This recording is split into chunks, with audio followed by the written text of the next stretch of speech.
Two main reasons, really. The first reason was I really liked the new front end you guys did probably 2 years ago, I think it was.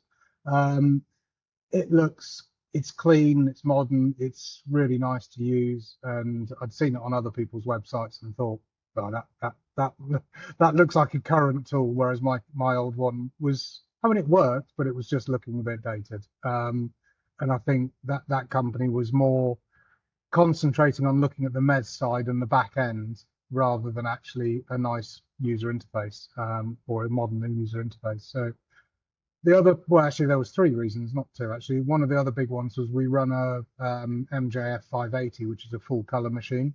And on your preview, if you click through to the static view, you can get the full color render, certainly from OBJs and WAV files.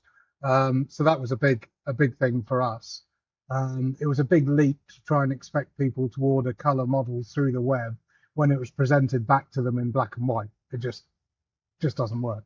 And I think as time goes on, more and more color models will be ordered. So I think it was an important step for me. And finally, I think the API backend was nicely accessible, and nicely explainable. So when we did plan on using that, so those were the three reasons, really. I'd said three reasons for changing. That was the fourth reason, was to get the integration. I keep coming up with more here. Give me a while. Give me a while. We'll be up to 10. But yeah, so that was the other reason, was actually to get that integration into Zero, because I think I must have had RSI in my thumb from doing copy and paste from orders to accounts, invoicing and stuff like that. It was just ridiculous. So having that direct link was actually quite a big thing for us.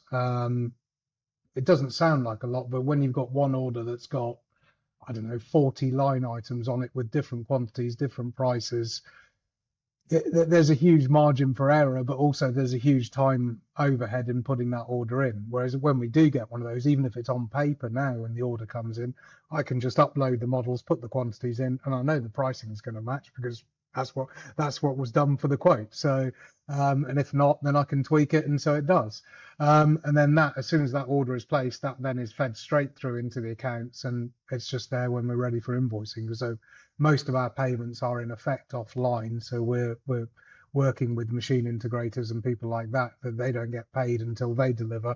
So we tend to give 30 days, so we have to raise an invoice from our accounts to do that, which is fine, and it works. But also, one of the things you chaps did put in for me, well, I say for me, it's there for everybody now, but is that we can put the PO number and then actually upload a PDF for the purchase order, which is great, because then that means all delivery notes and everything like that.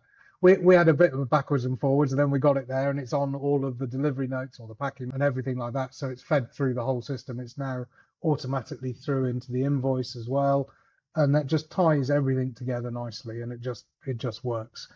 But so that was the sort of native integration to Zero. I didn't have to do anything to make that happen. Well, I think I said, could you do this? And you did it. But then in the API, we've hooked into the back end of DigiFabster, and we've in effect written our own MES software to control production. So we've hooked in. We download every single job that comes in, and that was one of the other. I say I've got up to 5 now. Another reason we can actually offload the thumbnail of the model from the back end of DigiFabster. So rather than having to upload all of the models into our MES, we can actually just upload a thumbnail, which just saves on overhead.